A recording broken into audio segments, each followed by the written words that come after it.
Welcome students on made tutor channel. आज हम करेंगे जो अपनी प्रश्नावली 13.3 है, इसके जो उदाहरण अपने रहे हैं तो उनको अपन सोल्व करेंगे। तो अब अपन शुरुआत करते हैं उदाहरण नंबर 19 से। इससे पहले के जो उदाहरण है उदाहरण नंबर 17 और 18, तो उनको तो आप खुद से सोल्व कर सकते हो क्योंकि उस टाइप के अपन ने प्रश्न हल कर रखे हैं। तो बात करते हैं उदाहरण नंबर 19 की, और उदाहरण नंबर 20, 21 और 22 में आपको बता दूंगा। उसके अलावा अपन करेंगे जो प्रश्नावली 13.5 है, उसके जो लास्ट के प्रश्न है जो अपने एग्जाम में आ सकते हैं, जो अपने सिलेबस में है अकॉर्डिंग टू 2020-21, जो 2020-21 जो अपनी बोर्ड एग्जाम लगेगी उसमें जो अपने सिलेबस में है तो उनको अपन सोल्व करेंगे। अब देखो ये जो दोनों उदाहरण है ये दोनों ही मोस्ट उदाहरण है और एग्जाम में पूछे जा सकते हैं। देखो अब इनमें होता क्या है, ये जो उदाहरण है इसमें इसने बोला है कि यदि a क्रॉस b बराबर c क्रॉस d दे दिया। मैं लिख लेता हूं, एक बार आप इनको दोबारा लिख लीजिएगा, मैं थोड़ा टाइम खराब नहीं करके मैं दो लिख नहीं रहा हूं, है ना। ये आप लिख लीजिएगा, इसको दोबारा लिख लीजिएगा और समीकरण 1 दे लीजिएगा। ये एक काम करता हूं, मैं लिख ही देता हूं ना। ये अपना क्या हो गया भाई, a क्रॉस b बराबर c क्रॉस d अपने को दे दिया, इसको बोल देता हूं समीकरण 1। और एक अपने को ये बोल दिया कि a क्रॉस c किसके बराबर है भाई, a क्रॉस c, ये मेरे को ध्यान है कि b क्रॉस d के बराबर, ये दिया हुआ है, ये अपने को दिया हुआ है। अब अपने को सिद्ध क्या करना, तो अपने को ये सिद्ध करना है कि ये और ये दोनों परस्पर क्या है, समांतर है। तो आपको ध्यान में मैंने बताया था कि कोई भी दो सदिश यदि समांतर हो, यदि कोई भी दो सदिश अपने को सिद्ध क्या करना है, अरे ये दोनों समांतर सिद्ध करना है, ये और ये अपने को समांतर सिद्ध करना है। तो कोई भी दो सदिश समांतर होते कब है, जब उन दोनों सदिशों का, जब कोई भी दो सदिशों का यदि क्रॉस प्रोडक्ट यदि 0 हो, यदि क्रॉस प्रोडक्ट यदि क्या आ जाए, अपन क्रॉस प्रोडक्ट निकाल लेता हूं, मैं क्या करता हूं क्रॉस प्रोडक्ट निकाल लेता हूं, है ना, इनका सदिश गुणन निकाल लेता हूं। यदि वो कितना आ जाएगा, 0 वेक्टर आ जाएगा, तो इसका मतलब ये समांतर होंगे। ध्यान दीजिएगा, मैंने जब सदिश जो बताए थे, जो क्रॉस प्रोडक्ट बताया था, उस समय मैंने आपको बताया था कि मोस्ट इंपोर्टेंट ये उसका क्या है, कंडीशन है कि कोई भी दो सदिश यदि समांतर है, यदि कोई भी दो सदिश यदि क्या होते हैं भाई, यदि कोई भी दो सदिश समांतर होते हैं तो उनका क्रॉस प्रोडक्ट 0 होना चाहिए। और यदि कोई भी दो सदिश परस्पर लंबवत होते हैं तो उनका डॉट प्रोडक्ट 0 होता है। सबसे ज्यादा काम में अपने आती है वेक्टर जो एक्सरसाइज है इसमें। तो आप ध्यान रखिएगा, कोई भी दो सदिश यदि परस्पर लंबवत हो तो उनका डॉट 0 होता है, भूलने नहीं दूंगा, ध्यान रखना, बार बार आपको याद दिलाता रहूंगा। और कोई भी दो सदिश यदि समांतर है तो उनका क्रॉस प्रोडक्ट 0 होता है। ठीक है, अब आपको ध्यान है कि इन दोनों को समांतर सिद्ध करना है, इसको और इसको समांतर सिद्ध करना था, तो मैं इनका क्रॉस प्रोडक्ट निकाल लेता हूं। मैं क्रॉस प्रोडक्ट निकाल रहा हूं, यदि अपने 0 वेक्टर आ जाता है तो इसका मतलब ये अपना क्या हो जाएगा भाई, समांतर हो जाएगा। तो मैं सोल्व करता हूं, एक बार इसी को सोल्व करता हूं, तो आप सोल्व कर लीजिएगा। बराबर में मेरे पास जगह की कमी है इसलिए मैं सोल्व कहाँ कर रहा हूं भाई, नीचे कर रहा हूं ना। तो सोल्व करूंगा तो मेरे को क्या मिल जाएगा भाई, तो मेरे को मिल जाएगा a क्रॉस b, फिर माइनस a क्रॉस c, ठीक है, माइनस d क्रॉस b, ठीक है, और ये माइनस माइनस हो जाएगा प्लस, प्लस क्या हो जाएगा भाई, d क्रॉस c। चलिए ठीक है, अब मैं सोल्व करता हूं। अब मेरे को देखो यहाँ समीकरण 1 से मान रख दीजिएगा, a क्रॉस b की जगह अपने को क्या दे रखा है, c क्रॉस d दे रखा है, और यहाँ d क्रॉस c है, तो मैं इनको उल्टा कर लूंगा। तो उल्टा कर लूंगा, यदि मैं उल्टा कर लेता हूं तो इसका चिन्ह बदल जाएगा, यदि प्लस का चिन्ह है तो माइनस का आ जाएगा, ठीक है, और माइनस का चिन्ह है ही। a क्रॉस c की जगह, a क्रॉस c की जगह मैं क्या रख लेता हूं भाई, तो इसकी जगह मैं लिख लेता हूं b क्रॉस d लिख लेता हूं, और यहां भी d है तो इसको भी मैं क्या करता हूं, चेंज करूंगा, b क्रॉस d लिख लेता हूं। तो ये माइनस की जगह क्या आ जाएगा भाई, प्लस आ जाएगा। अरे कोई भी दो सदिश है उनका क्रॉस प्रोडक्ट है, यदि उनको उल्टा करते हो तो चिन्ह बदल जाता है, ध्यान होगा आपको। तो यहाँ से मेरे को ये और ये करता हुआ दिखा, ये करता हुआ दिखा, तो क्या आ गया भाई, जीरो वेक्टर। क्या करने पर आ रहा है, a minus D vector cross b minus C vector. तो कोई भी दो सदिशों का क्रॉस करने पर यदि जीरो वेक्टर आता है तो इसका मतलब ये दोनों कैसे है भाई, समांतर है। तो लिख दीजिएगा, इसलिए a माइनस डी वेक्टर और b माइनस सी वेक्टर परस्पर कैसे है भाई, समांतर है। तो ये अपना क्या हो गया, सिद्ध हो गया। अच्छे से करके जाइएगा। और यहाँ भी जो उदाहरण नंबर 20 है ये भी मोस्ट इंपॉर्टेंट एग्जाम्पल है, तो इसको भी अच्छे से देखिएगा। यहाँ कई सारी चीज़ें मिक्सअप है, तो देखते हैं क्या मिक्स है। यहाँ अपने को दिया क्या है भाई, a क्रॉस b बराबर c क्रॉस b। चलिए ठीक है, अब मैं क्या करता हूँ, इसने ये बोला ये सिद्ध करो कि a माइनस सी वेक्टर बराबर लेमड़ा b वेक्टर। अच्छा यहाँ d नहीं है भाई, यहाँ अपने पास क्या है, b वेक्टर, ठीक है। a क्रॉस b बराबर c क्रॉस b, ये अपने को दे रखा है। मैंने किया क्या, मैंने ये किया, इसको बराबर के पहले ले आया, इस पूरे को ही उठा करके बराबर के पहले ले आया, तो चिन्ह किसका हो गया, माइनस का। अरे पूरा ये इधर आकर के माइनस का हो गया, बराबर में क्या रहा भाई, जीरो। बस इसको उधर ले गया, चिन्ह बदल गया, पक्षांतरण नहीं तो किया है, ठीक है। अब मेरे को दिखा इन दोनों में से क्या कॉमन आएगा भाई, बी कॉमन आ जाएगा। तो मैं क्या करता हूँ, ये बी कॉमन ले लेता हूँ। ध्यान रखना, यदि दोनों बराबर के बराबर नहीं, यदि दोनों बाद में है, देखो ये भी बाद में है और यहाँ भी बाद में है, तभी मैं कॉमन ले सकता हूँ। डॉट में तो कोई फर्क पड़ता नहीं है, जब डॉट प्रोडक्ट होता है तो उसमें कोई फर्क नहीं पड़ता, चाहे कैसे भी हो कॉमन ले सकते हैं। लेकिन क्रॉस में दिक्कत होती है, ध्यान रखना ना। तो क्रॉस है तो क्रॉस बी बाद में ही है, क्रॉस बी बाद में है, तो मैंने बाद में ही लिखा है। यदि आप पहले लिख लोगे तो गलत हो जाएगा, ध्यान रखिएगा। हाँ, यहाँ अपने पास क्या बचा भाई, तो यहाँ चलो मैं लिख देता हूँ, इससे लिख देता हूँ मैं, ताकि समझ में आ जाए, है ना। देखो मैंने क्रॉस बी कॉमन ले लिया, तो बचा क्या, ए वेक्टर माइनस सी वेक्टर बराबर जीरो। अब यहाँ भी याद रखिए कि देखो वो नियम फिर काम आया कि देखो ये वेक्टर अलग है, ये वेक्टर अलग है, तो कोई भी दो सदिशों का क्रॉस जीरो कब होता है, कोई भी दो सदिशों का क्रॉस जीरो, इसका मतलब तुरंत ध्यान में आना चाहिए कि वे दोनों सदिश कैसे हैं, समांतर है। तो इसका मतलब यहाँ भी जो है क्या है भाई, ए वेक्टर माइनस सी वेक्टर और ये जो बी वेक्टर है, ये दोनों वेक्टर, अरे इनका क्रॉस, इसका और इसका क्रॉस जीरो, इसका मतलब ये दोनों कैसे हैं भाई, समांतर है।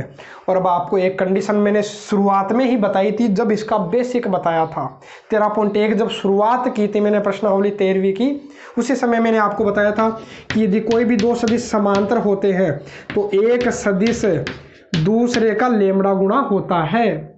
यदि कोई भी दो सदिश समांतर सदिश है या संरेख सदिश है, तो उसमें अपन ने किया था 13.1 में, इस प्रकार के प्रश्न भी थे कि कोई भी दो सदिश यदि समांतर है तो क्या होगा, तो अपना एक सदिश, कोई भी एक सदिश इस दूसरे सदिश का लेमड़ा गुणा होता है। कितना गुणा होता है भाई, लेमड़ा गुणा। और यही अपने को क्या करना था, सिद्ध करना था, और यही तो सिद्ध करना था। तो ये अपना क्या हो गया, सिद्ध हो गया। अच्छे से इसको आप रिपीट कर लीजिएगा, नहीं समझ में आया तो इसको आप एक बार दोबारा बैक करके इसको देख लीजिएगा। अब देखिए अपन कर लेते हैं उदाहरण नंबर 21। तो उदाहरण नंबर 21 अपने को दे रखा है कि बिंदु ए है, बी है और सी है, ये एक समतल में है, ठीक है। जैसे मान लो ये बोर्ड है, ये अपना समतल ही तो है, तो इस समतल पे अपने पास तीन बिंदु दे दिए। ये मान लेता हूँ, एक तो अपने पास ए है, एक बिंदु बी है और एक बिंदु सी है। तो बिंदु ए ये अपने पास 1,2,2, ये जो बी है इसमें क्या है 2,-1,1, और जो सी है ये है -1,-2,3। तो एक समतल था, ये बोर्ड अपना समतल ही तो है, इस पे तीन बिंदु है, तो मैंने बना लिए। अब ये क्या बोला है, तो ये जो समतल है, ये जो बोर्ड है, तो समतल एबीसी, अरे एबीसी भी तो एक समतल ही तो है, अरे एबीसी भी समतल में ही तो है, तो ये समतल ही तो है एबीसी। जो बोर्ड देखोगे इतना जो बोर्ड रहेगा वो भी समतल ही है, और समतल हमेशा अनंत तक चलता है ना, कि इतना नहीं कि समतल इतना ही है, ये अनंत तक फैल रखा है, ये भी अनंत तक फैल रखा है, नीचे भी अनंत तक फैल रखा है ना, पूरा अनंत तक फैला हुआ है हाँ। तो इस समतल के लंबवत सदिश अपने को निकाल रहा है, मतलब अपने को इस बोर्ड के लंबवत अपने को सदिश पूछा है, लेकिन उसमें भी कंडीशन लगा दी। कंडीशन लगाई क्या? कंडीशन ये लगाई कि जिसका परिमाण कितना होना चाहिए, 5 होना चाहिए, जिसका मैग्नीट्यूड है वो 5 यूनिट होना चाहिए। तो मैं क्या करता हूँ, समतल के लंबवत निकालना है, तो मैं क्या करूँगा, इनमें से कोई भी एक बिंदु उठा लीजिए, कोई भी एक बिंदु उठा लीजिए। मैं क्या करता हूँ, अपने मन से कोई भी एक बिंदु उठा लीजिएगा, जैसे मान लो मैंने उठा लिया बी, तो इस बी से दो सदिश आप बना लीजिए, एक तो बी ए वेक्टर हो गया और एक बी सी वेक्टर हो गया। दो वेक्टर अपने को मिल गए, एक तो बी ए वेक्टर और बी सी वेक्टर है ना। अब ये बताओ, ये दो वेक्टर जो है ये भी तो समतल में ही है, अरे जो मैंने लाइनें खींची है ये भी तो समतल में ही तो है, ये भी इस बोर्ड पर ही तो है हाँ। तो मेरे को इस समतल के लंबवत पूछा था, तो मैं क्या करता हूं, इन दो सदिशों के लंबवत निकाल लेता हूं। जो दो सदिशों के लंबवत होगा वो इस बोर्ड के भी तो लंबवत है, जो इस बोर्ड के साथ भी तो कितने का कॉमन आएगा भाई, 90 डिग्री का। तो जब भी अपने को ऐसा क्वेश्चन पूछे, 3 बिंदु अपने को दे दिए और उनके लंबवत अपने को सदिश पूछे, तो आप कोई भी एक बिंदु उठा लीजिएगा।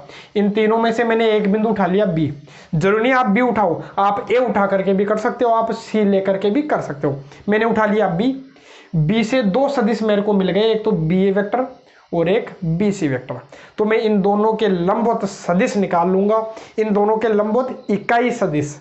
फिर जो इकाई सदिश आएगा, इकाई सदिश का परिमाण 1 होता है, तो मैं उसको किससे गुणा कर लूंगा भाई, 5 से, तो अपने को उत्तर मिल जाएगा। मैं क्या करूंगा, मैं वेक्टर निकालता हूं। एक तो कौन सा हो गया मेरे पास में, बी ए वेक्टर, और एक हो गया बी सी वेक्टर।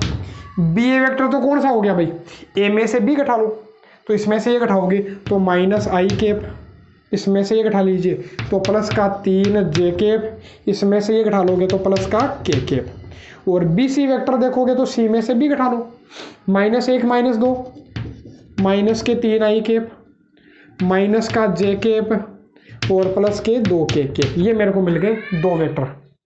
अब कोई भी जो दो सदिश है इनके लंबवत में इकाई सदिश निकाल लेता हूं। कैसे निकालोगे, तो आपको ध्यान है इन दोनों का मेरे को क्या निकालना है, क्रॉस निकालना। मतलब दोनों के लंबवत जो इकाई सदिश होता है उसको अपन क्या बोला करते हैं भाई, आपको ही ध्यान होगा कि उसको अपन क्या बोला करते हैं, एन कैप बोला करते हैं। तो कैसे निकालोगे, तो जिन भी अपने को बी ए वेक्टर और बी सी वेक्टर के लंबवत इकाई सदिश चाहिए, तो मैं इन दोनों का क्रॉस, नीचे जो क्रॉस आएगा उसका परिमाण निकाल लूंगा, तो अपने को उत्तर मिल जाएगा। अब क्रॉस निकालना तो आपको आता ही है, तो मैं निकाल लेता हूं B A vector cross B C vector. ध्यान है क्या करोगे, I cap J cap K cap, -1 3 और 1 -3 -1 और 2, इसको हल कर लीजिएगा तो अपने को क्या मिल जाएगा भाई, दोनों का क्रॉस मिल जाएगा।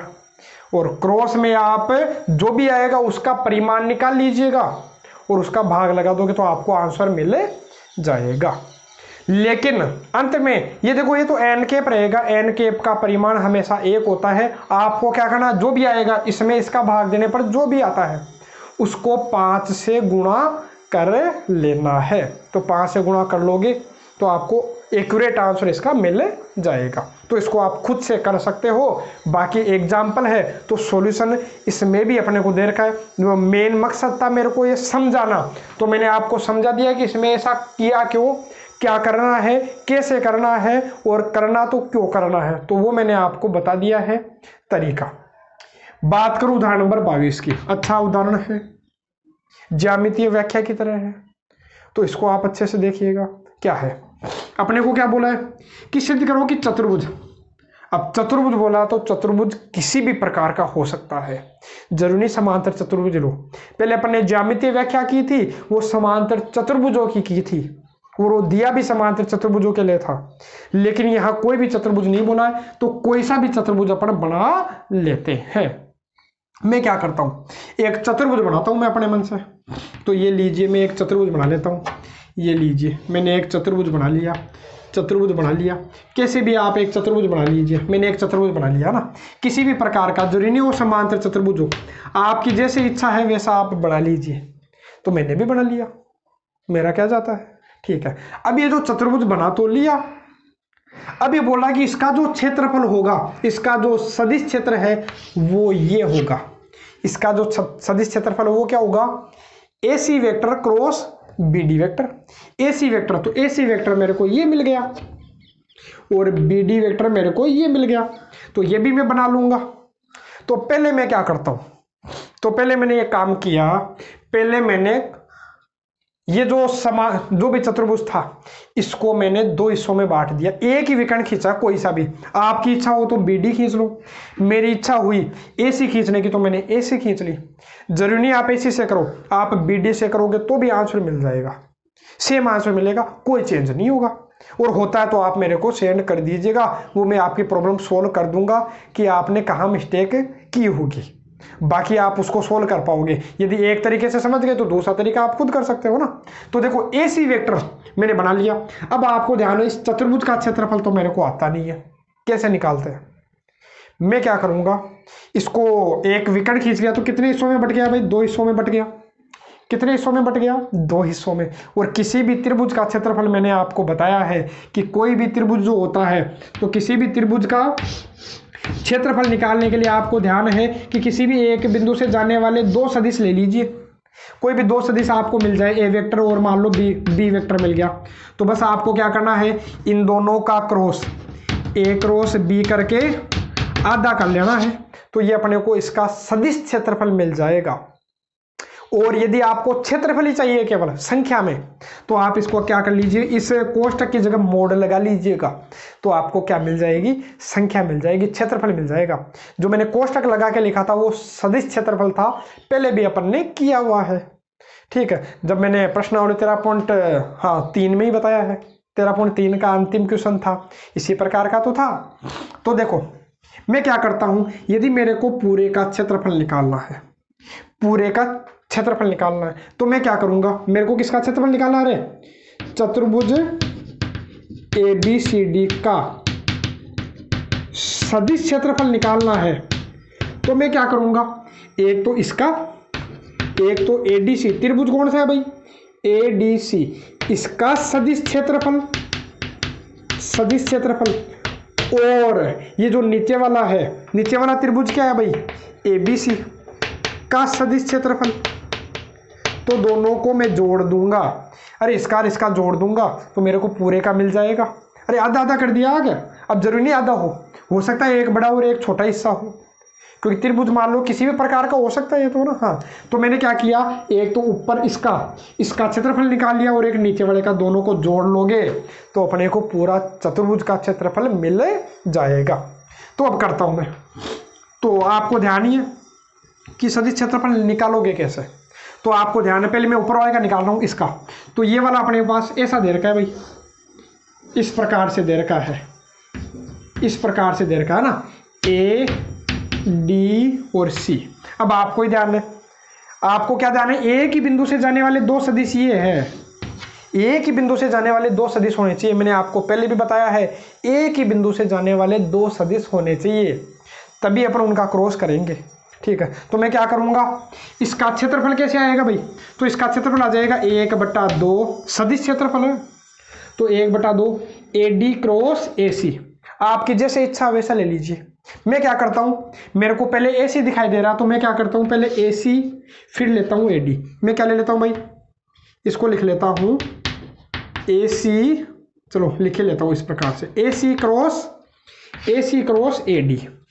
अरे किसी भी प्रकार से लिखो, आंसर वही आने वाला है, ठीक है। चाहे AD क्रॉस AC बोलो, चाहे AC क्रॉस AD बोलो, सदिश क्षेत्रफल में कोई दिक्कत नहीं है। लेकिन जब क्षेत्रफल लगाते हो तो वैसे मैग्नीट्यूड होता है, वो तो वैसे प्लस का आएगा, उल्टा करोगे तो भी फर्क नहीं पड़ेगा ना। हाँ, क्योंकि मैग्नीट्यूड अपने को निकालना होता है, क्षेत्रफल निकालना होता है ना। तो देखो, हाँ, लेकिन इसमें एक में तो दिक्कत नहीं हुई, एक तो मैंने ऐसा ले लिया, कोई दिक्कत नहीं है। लेकिन यदि ऊपर वाला तो मैंने ले लिया, कोई दिक्कत नहीं है, लेकिन दूसरा वाला मैं अपने मन से नहीं ले सकता, इसके अकॉर्डिंग लूंगा। जो अपने पास त्रिभुज एक, ये जो पहला था, उसी के अकॉर्डिंग मैं दूसरा लूंगा। वरना गलत हो जाएगा, ध्यान रखना। पूरा ही मेथड अपना किए किराए पर पानी फिर जाएगा भाई, है ना। तो ध्यान से देखिएगा अब जो मैं बताऊंगा। यहां मैंने क्या बोला, एडीसी का क्षेत्रफल, तो एडीसी का क्षेत्रफल मैंने निकाल लिया।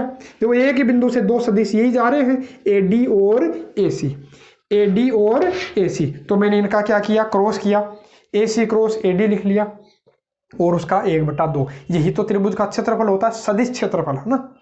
ठीक है, अब इसमें ये जोड़ूंगा मैं, ये जोड़ता हूं एबीसी का। अब ये एबीसी का निकालूं तो एक ही बिंदु से जाने वाले दो सदिश ये है ना। अब इसमें मैं एसी क्रॉस एबी नहीं कर सकता, ध्यान रखिएगा। मैंने इसमें क्या लिया था, पहले एसी और बाद में एडी, मतलब मैं इस तरीके से गया। किस तरीके से गया, घड़ी की विपरीत दिशा से मैं घूम रहा हूँ, घड़ी की विपरीत दिशा से घुमा।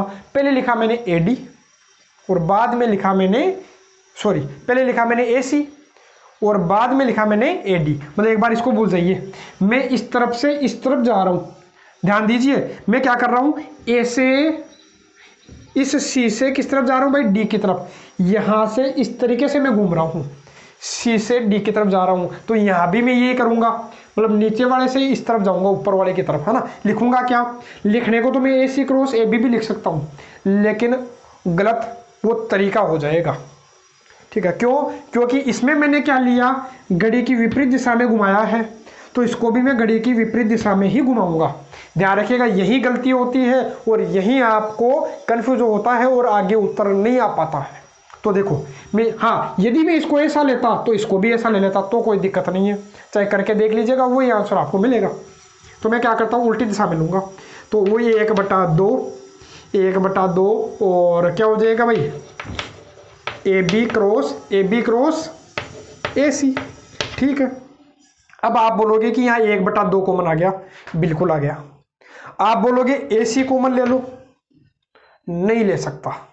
मैंने आपको पहले ही बताया था, क्रॉस का चिन्ह है, इसका मतलब यहाँ पहले है तो यहाँ भी पहले ही होना चाहिए, और यदि यहाँ बाद में है तो यहाँ भी बाद में होना चाहिए था, तभी मैं कॉमन ले सकता हूँ। डॉट में फर्क नहीं पड़ता है, क्योंकि ए डॉट बी और बी डॉट ए बराबर होता है, लेकिन क्रॉस में दिक्कत होती है, ए क्रॉस बी क्रॉस ए बराबर नहीं होता, चिन्ह का फर्क होता है।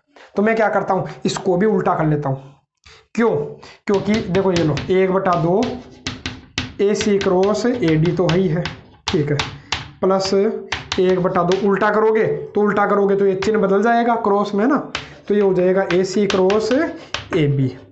अब कर लीजिए, देखो मेरे पास क्या कॉमन आ गया, अब ले लेता हूँ मैं ये, अब ये कॉमन आ जाएगा 1/2 तो ही है, ये तो कांस्टेंट है, ये तो कॉमन आ गया ना। हाँ, अब मेरे पास यहाँ कॉमन क्या दिखाई दिया भाई, अब मेरे को कॉमन दिखाई दिया ए सी क्रॉस, हाँ बचा क्या वो लिख लेता हूँ मैं, ए डी वेक्टर माइनस यहाँ क्या बचा भाई, ए बी वेक्टर। चाहे करके देख लीजिए, देखो 1/2 A C cross A D, 1/2 A C cross A B.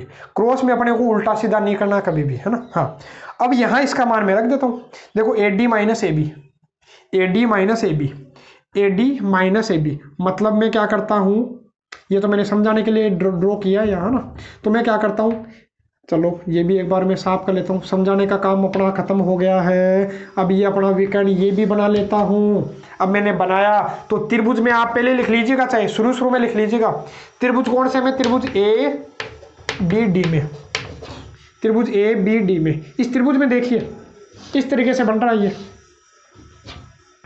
इस तरीके से बन रहा है, इस तरीके से ए बी डी। तो इस त्रिभुज में देखिए आप, A B plus B D, क्या भाई, A B plus B D किसके बराबर है, A B plus B D, एक ही दिशा में जा रही है, उल्टी दिशा में आ रहा है, ए डी के बराबर होगा। तो मैं क्या करता हूँ, यदि बी डी देखूँ मैं, तो बी डी क्या आ जाएगा मेरे पास भाई, जो बी डी आएगा वो क्या आ जाएगा, अच्छा मेरे को, हाँ ठीक है हो गया, ये अपना हो गया A D minus A B मेरे पास बन गया। तो मैं क्या कर सकता हूँ, इसकी जगह A D minus A B की जगह मैं क्या रख दूंगा भाई, देखो 1/2 ए सी वेक्टर क्रॉस, इसकी जगह क्या लिख दूंगा भाई, A D minus A B की जगह इसको दे लीजिएगा आप समीकरण नंबर 1। शुरू में कर लीजिएगा इस काम को ना, उसके बाद यहाँ से शुरू कर लेना ना। तो इसकी जगह मैं क्या रख लेता हूँ भाई, बी डी। तो ये अपना क्या आ गया, बी डी वेक्टर। तो यही तो अपना क्या है, सिद्ध करना था, यही तो अपने को इसका सदिश क्षेत्रफल हो गया। तो एक बार यदि नहीं समझ में आया तो एक बार इसको दोबारा रिपीट करके आप देख लीजिएगा। तो अपने प्रश्नावली 13.3 के सभी उदाहरण हो चुके हैं। प्रश्नावली मैंने करवा दी और मैंने बोला था प्रश्नावली 13.5 में प्रश्न नंबर 8 से ही अपने को करना है।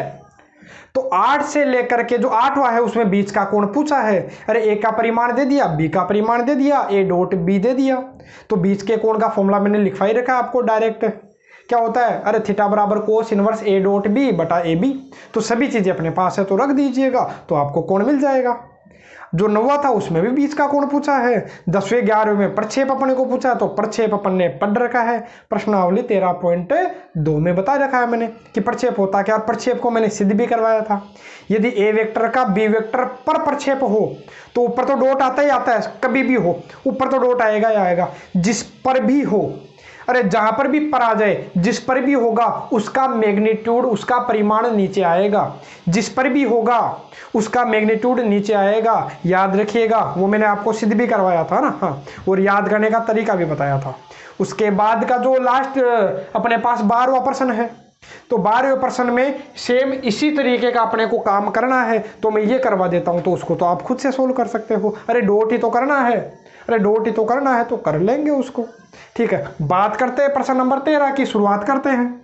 तो यहां बोला है कि ए और बी सदिश का ए और बी सदिश है, इनका परिमाण ज्ञात कीजिए। तो परिमाण अपन ज्ञात कर लेंगे। अरे परिमाण तो ज्ञात करना है, कर लेंगे। और इसने बोला क्या है, इसने ये भी दे दिया कि दोनों के जो परिमाण है, अरे एक सिंगल ए का मतलब ये ए वेक्टर का परिमाण ही तो है। ये ए वेक्टर के परिमाण को मैं सिंगल ए भी बोल सकता था, है ना। ए और ये बी का मान अच्छा बराबर है, ये अपने को दे दिया। और ये भी दे दिया कि ए और बी के बीच का कोण तथा उनके बीच का कोण 60 डिग्री है, दे रखा है। मैंने शॉर्ट में लिख रखा है, आप हिंदी लिख लीजिएगा ना, हाँ लिख लीजिएगा, क्या बुक में पढ़ी है अपने पास ना। बीच का कोण 60 डिग्री है और दोनों का डॉट प्रोडक्ट 1/2 है। और इसने बोला है कि दोनों का परिमाण ज्ञात करो। ठीक है, तो पहला काम तो ये सॉल्यूशन करते हैं कि दोनों का परिमाण बराबर है। तो बराबर है तो मैं क्या मान लेता हूं, दोनों का परिमाण, अरे बराबर तो है, कितना है, तो मैंने क्या मान लिया, के मान लिया कि ए का परिमाण भी के है और बी का परिमाण भी के है। मतलब ये दोनों के जो उत्तर आएंगे वो सेम ही तो आएंगे क्योंकि दोनों बराबर ही तो है। तो जो मैंने क्या मान लिया, दोनों के परिमाण को मैंने क्या मान लिया भाई, के मान लिया। अरे ये बोला था दोनों के परिमाण बराबर है तो मैंने इसको क्या मान लिया, के मान लिया ना, माना ये के है। समीकरण नंबर 1। अब आते हैं बीच के कोण की बात दे रखी है और ए डॉट बी ये है अपने काम की चीज। ए डॉट बी बराबर दे दिया 1/2। मैं सोल्व करता हूँ। ए डॉट बी का मतलब आपको ध्यान है क्या होता है भाई, ए बी कोस थीटा बराबर 1/2। ए का मान मैंने क्या माना, के, बी का मान भी माना के, तो के गुणा के क्या हो जाएगा, के स्क्वायर। क्या हो गया भाई, के स्क्वायर हो गया। और कोस थीटा की जगह रख दीजिएगा, थीटा की जगह कितनी डिग्री है भाई, 60 डिग्री बराबर 1/2। के स्क्वायर कोस 60 डिग्री का, सॉरी कोस 60 डिग्री का मान 1/2 होता है बराबर 1/2। तो ये कट गया तो के स्क्वायर बराबर 1 बचा। के बराबर क्या आ गया भाई, +-1 आएगा। अरे अंडूट लगाओगे तो +-1 आएगा, लेकिन लेना कौन सा, प्लस वाला ही, क्योंकि ये परिमाण है और परिमाण हमेशा कैसा होता है, धनात्मक होता है। लंबाई होती है, लंबाई हमेशा प्लस में ही होती है, तो ध्यान रखिएगा। और एक साथ के साथ क्या लगाइएगा, इकाई, क्योंकि ये परिमाण है, परिमाण हमेशा इकाई में होता है, बार बार बता चुका हूँ। अब ये तो याद हो गया होगा, है ना। तो ये के का मान कितना हो गया भाई, 1 हो गया। चाहे ए का परिमाण हो चाहे बी का परिमाण हो, दोनों का परिमाण कितना हो गया, 1, क्योंकि दोनों बराबर थे। ठीक है, अब बात करूं, यहां बोला मात्रक सदिश ए वेक्टर के लिए, ये मात्रक सदिश है, इसका मतलब यहां से अपने समझ में आ जाना चाहिए कि ए का मान 1 है। मात्रक सदिश का मतलब इसका जो परिमाण होगा, इसका जो परिमाण को तो अपने ए बोला करते हैं, सिंगल ए, तो ये कितना है, 1 है। ठीक है, इतनी बात समझ में आ गई। और दोनों का डॉट ये बराबर 12 दे दिया, तो आप इसको दोबारा लिख लीजिएगा, मैं डायरेक्ट कर रहा हूं, आप इसको दोबारा लिखोगे, मैं डायरेक्ट सोल्व करूंगा। अक्ष डॉट अक्ष, अक्ष डॉट अक्ष, अक्ष dot A vector minus A vector dot अक्ष और minus A vector dot A vector, और बराबर में कितना है भाई, 12 है। ठीक है, अब अक्ष डॉट अक्ष आपको ध्यान है कि इसके परिमाण का स्क्वायर हो जाता है। ये तो आपने सुना होगा, सुना क्या होगा, बता रखा है, मैंने बताया है, इसलिए सुना ही होगा। ठीक है, कि कोई भी ए वेक्टर डॉट ए वेक्टर बराबर क्या होता है, ए स्क्वायर होता है, मतलब उसके मैग्नीट्यूड का स्क्वायर होता है। याद करवाया था जब बेसिक वीडियो था, उस बेसिक वीडियो मतलब 13.2 का, जब डॉट प्रोडक्ट मैंने बताया था उस समय मैंने जोड़ दिया था, बार बार जोड़ दिया था कि ये अच्छे से कर लेना, तो वही चीज आ रही है, अपने काम में आ रही है। हाँ, यहां ध्यान दीजिए, x डॉट ए बोलो चाहे ए डॉट एक्स बोलो, सेम है। चलो मैं लिख ही लेता हूँ एक बार के लिए, x डॉट ए है, इसको मैं x डॉट ए लिख सकता हूँ, इसको मैं x डॉट ए लिख सकता हूँ, कोई दिक्कत नहीं है, डॉट में कोई इफेक्ट नहीं पड़ता। हाँ, क्रॉस में पड़ता है, जब क्रॉस होता तो उल्टा करने पर चिन्ह बदल जाता था, डॉट में कोई फर्क नहीं पड़ता है ना। हाँ, और ए डॉट ए आ गया बात भाई, इसका स्क्वायर हो गया बराबर 12, तो ये मेरे को करता हुआ दिखाई दिया। हाँ, इसका परिमाण तो अपने, अच्छा ये अपने को 0 नहीं दिया, ये अपने को पूछा है, इसका जो मैग्नीट्यूड है ये अपने को निकालना है, तो निकाल लेता हूँ।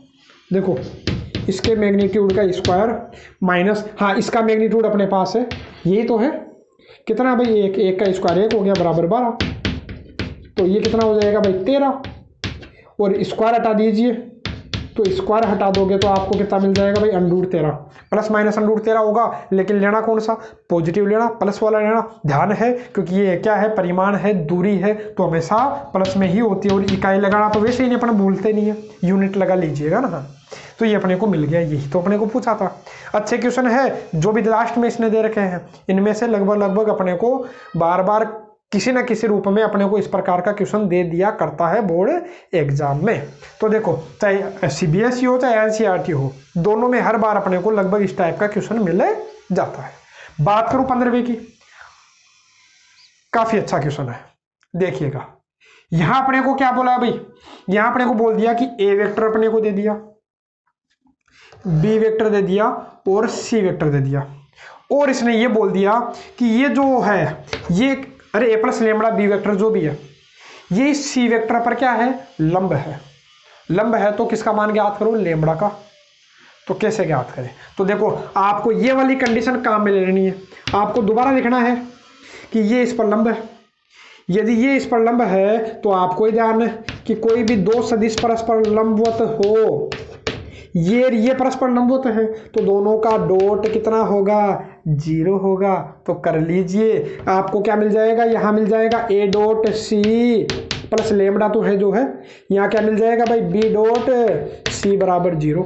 सोल्व करता हूँ, A डॉट C करोगे, A डॉट C, इसका डॉट करोगे, मैं डायरेक्ट कर लेता हूँ, इसका डॉट करोगे तो आई वाले को आई वाले से कितना हो गया भाई 6, प्लस का कितना हो गया भाई 2, अरे के कैप वाला तो है ही नहीं, मानो तो चाहे 0 के कैप मान सकते हो, लेकिन आएगा वो 0 ही। हाँ, तो ये हो गया है ना, और plus lambda. B dot C करोगे, B डॉट C करोगे तो -3 प्लस 2, और ये कितना हो जाएगा भाई, 0 हो जाएगा। तो 0 लिखने की आवश्यकता है नहीं, बराबर 0। कितना हो गया भाई, ये 6 2 हो गया 8, और ये हो गया माइनस के लेमड़ा, अरे माइनस का 1, तो माइनस लेमड़ा बराबर 0, तो लेमड़ा बराबर कितना हो गया भाई 8। तो ये किसकी वैल्यू आ गई, लेमड़ा की। तो इस तरीके से अपन सॉल्व कर सकते हैं। बस कंडीशन अपने को ध्यान रखनी थी कि ये क्या है, इस पर लंब है, तो दोनों का डॉट प्रोडक्ट 0 होगा। तो मैंने कर लिया तो अपने को आंसर मिल गया। हाँ, यदि वेक्टर चेंज हो, अरे बस संख्या तो बदल सकता है वो एग्जाम में, अरे वेक्टर चेंज कर देगा, A वेक्टर अलग दे देगा, B वेक्टर अलग दे देगा और C वेक्टर अलग दे देगा, तो मान भी अपना क्या मिल जाएगा, अलग मिल जाएगा।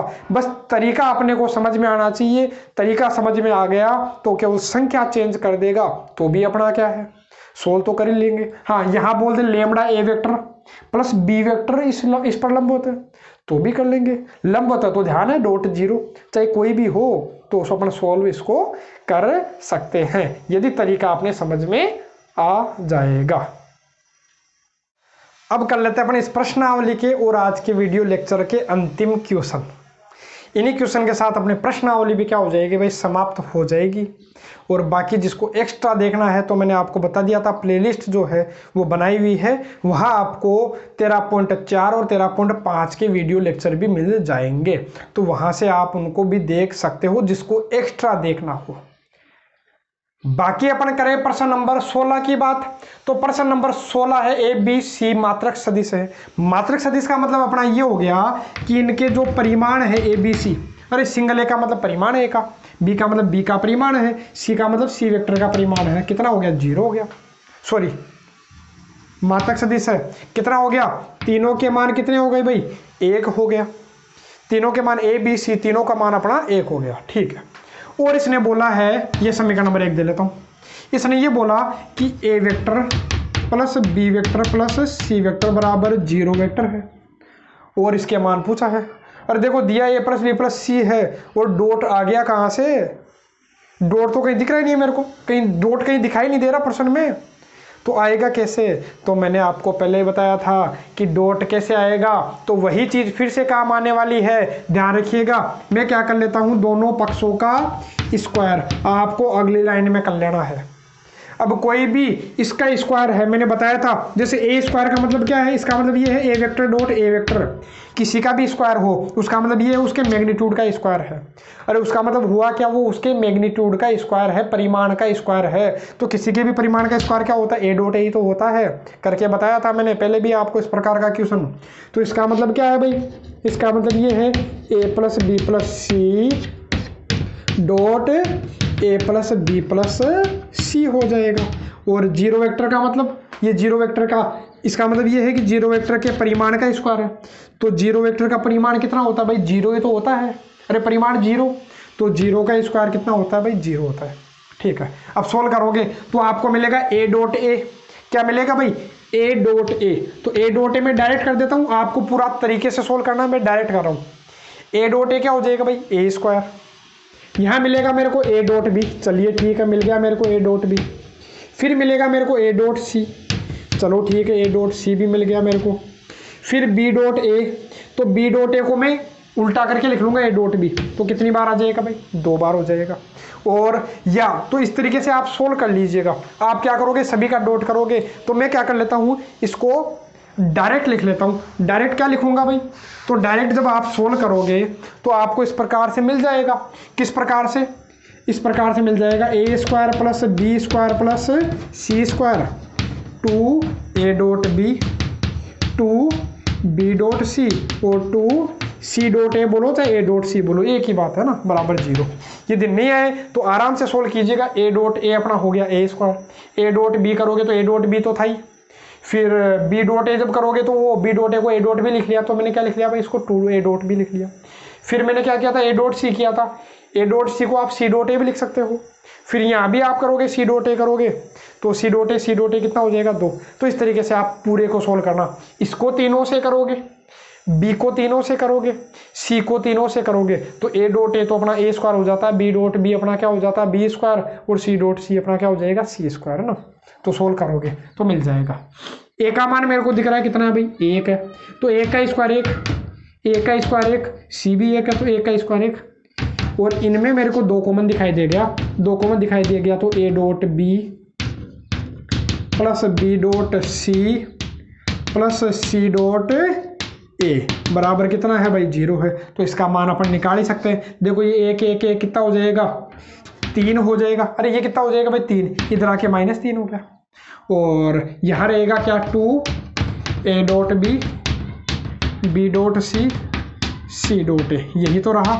अरे ये 1 1 1 3 हो गया, 3 को इधर भेज दिया, -3 हो गया। अब 2 इधर गुणा में है, इधर आ गया तो भाग में, तो इसी का मान तो अपने को पूछा था, तो इसका मान पूछा तो मेरे को क्या मिल गया, -3/2। ठीक है, मोस्ट क्वेश्चन है। ठीक है, 17वां है, इसको भी देखिए अच्छे से। एबीसी इसने बोला था, एबीसी किसी त्रिभुज के शीर्ष है। एबीसी क्या है, एक त्रिभुज के शीर्ष है। एबीसी एक त्रिभुज के शीर्ष है, तो मैं बना लेता हूँ। मान लो ए है, बी है, सी है, ए बी और सी। ठीक है, बिंदु अपने को दे रखे हैं 1, 2, 3, -1, 0, सी अपने को दे रखा है 0, 1, 2। ठीक है, अब इसने बोला कि कोण एबीसी बताओ, कोण एबीसी, ए बी सी मतलब ये वाला कोण। तो इसी बिंदु से 2 सदिश में निकाल लेता हूँ, एक तो ये और एक ये। इसको बोल दूंगा अपने मन से ए वेक्टर, इसको बोल दूंगा बी वेक्टर। ठीक है, तो आपको पता है ए वेक्टर तो क्या हो जाएगा भाई, ए वेक्टर कैसे हो जाएगा, अरे इसका मतलब बी ए वेक्टर ही तो हो गया, ये बी ए वेक्टर हो गया। तो ये कैसे निकालोगे, अंतिम में से पहले वाला घटा लेते हैं। तो एक यहाँ ये घटाओगे तो 2i कैप मिल जाएगा आपको, है ना। कितना मिल जाएगा भाई, तो ये मिल जाएगा 2i कैप, 2j कैप और 3k कैप, ये ए वेक्टर मिल गया। ये निकालोगे तो सी में से भी घटाओगे, अरे बाद वाले में से पहले वाला घटाते हैं, तो ये मिल जाएगा आई कैप प्लस जे के प्लस 2k। अब दो सदिश अपने को मिल ही गए, इनके बीच का कोण तो आपने निकालना सीखा है, फॉर्मूला याद होगा cos inverse A dot B बटा ए बी। तो डॉट तो आपको करना आता ही है, डॉट प्रोडक्ट करोगे तो मिल जाएगा 2 गुणा 2 4, 4 और 6 कितना हो गया 10 हो गया। तो कोस इनवर्स 10 बटा ए का परिमाण निकाल लेना, कितना हो जाएगा 4, अरे ए स्क्वायर इसका square X square plus Y square plus Z square का अंडूड होता है। तो 4 4 8 8 और 9, 8 और 9 अपना क्या हो गया भाई 17 हो गया, 8 9 16 और 1 17, ठीक है। इसका स्क्वायर करोगे तो कितना मिल जाएगा 1 और 1 ये मिल गया 2, 2 और 4 कितना हो गया अंडूड 6। इस प्रकार से अपना क्या हो गया आंसर हो गया, गुणा कर लीजिएगा कोस इनवर्स 10 बटा अंडूड कितना हो जाएगा ये 6 7 42 4 अंडूड 10 बटा 102। अब मेरे को पता नहीं है कि कोस का मान 10 बटा अंडूड 102 कहाँ होता है, नहीं पता, तो इसका मतलब इतना ही करके अपने को छोड़ देना है। तो ये इसका क्या हो गया आंसर, आपको पूरा तरीके से कर लेना है। मतलब आप दोनों का डॉट आप अलग से निकाल लीजिएगा और दोनों का परिमाण भी आप अलग से निकाल लीजिएगा, फिर यहाँ रखना है। मैंने सीधा कर दिया क्योंकि मैंने आपको 13.2 में करवा रखा था इस प्रकार का क्वेश्चन, इसलिए मैंने इसको शॉर्ट में कर दिया। अब आपको करना क्या है, प्रश्नावली 13वीं भी अपनी कंप्लीट हो चुकी है। अब ज़्यादा डिमांड है प्रश्नावली नंबर 14 की कि सर 3D स्टार्ट करवाइए। तो जो नेक्स्ट जो टॉपिक में अपलोड करूंगा 2 या 3 दिन बाद में मैं अपलोड करूंगा, क्योंकि बीच में अपना रीट का सिलेबस भी मैं करवा रहा हूं, तो उसका एक टॉपिक मैं भी उसका भी करवा देता हूं, क्योंकि उनकी भी काफ़ी डिमांड है कि सर रीट के जो वीडियो है वो आप अपलोड नहीं कर रहे हो, इसलिए मैं बीच बीच में एक वीडियो उनका और एक लेक्चर मतलब एक जो प्रश्नावली है उनकी अपलोड करता हूं और एक आपकी अपलोड करता हूं। तो ज़्यादा समय नहीं लगेगा, 2 या 3 दिन अंतिम है, तो 2 या 3 दिन में आप जो प्रश्नावली जो 13वीं मैंने करवाई है इसका आप रिवीजन कर सकते हो, या मैंने जो पहले प्रश्नावलियाँ करवा रखी है 13 से पहले जो भी प्रश्नावलियाँ करवा रखी है, केवल 8वीं छूटी है, बाकी 8वीं भी मैंने करवा रखी है। 9 जो 8.1 है वो तो मैंने डिटेल से करवा रखी है, 8.2 का वीडियो डाल रखा है, 8.3 का वीडियो डाल रखा है, लेकिन वो रिवीजन क्लास है, मतलब उनको मैंने फटाफट करवा रखा है, तो उनमें समझ में आती है तो उनको आप सोल्व कर सकते हो। बाकी यदि आप प्रश्नावली 13 को एक्स्ट्रा करना चाहते हो तो आप एक्स्ट्रा वहां से कर सकते हो, कल और परसों और एक दिन और, लास्ट 2 या 3 दिन में मैं आपका नेक्स्ट वीडियो लेक्चर अपलोड कर दूंगा। बाकी बीच में 2 या 3 दिन उनका रहेगा, तो आपको ऐसा टेंशन नहीं लेना। बाकी कमेंट करते रहते हैं कि सर वो अपलोड कीजिए अपलोड कीजिए, तो मैंने बता दिया मेरी भी मजबूरी है कि उनको भी मेरे को करवाना पड़ता है, क्योंकि इस चैनल पे दोनों के वीडियो अपलोड हो रहे हैं, इसलिए थोड़ा सा आप भी कोऑपरेट कीजिए, मैं भी आपके साथ कोऑपरेट कर रहा हूँ, पूरा सहयोग आपका कर रहा हूँ, तो आप भी थोड़ा सा मेरे को सहयोग करते रहिएगा। आपका साथ लगातार बना रहे यही हम चाहते हैं और आपके लिए ही मैं अपलोड कर रहा हूं, तो अंत तक आपके साथ बना रहूंगा। जब तक आपकी एग्जाम नहीं होती तब तक आपको छोड़ूंगा नहीं, आपके साथ ही बना रहूंगा। तो आज के वीडियो लेक्चर में इतना ही। जय हिंद जय भारत, मिलेंगे 2-3 दिन बाद।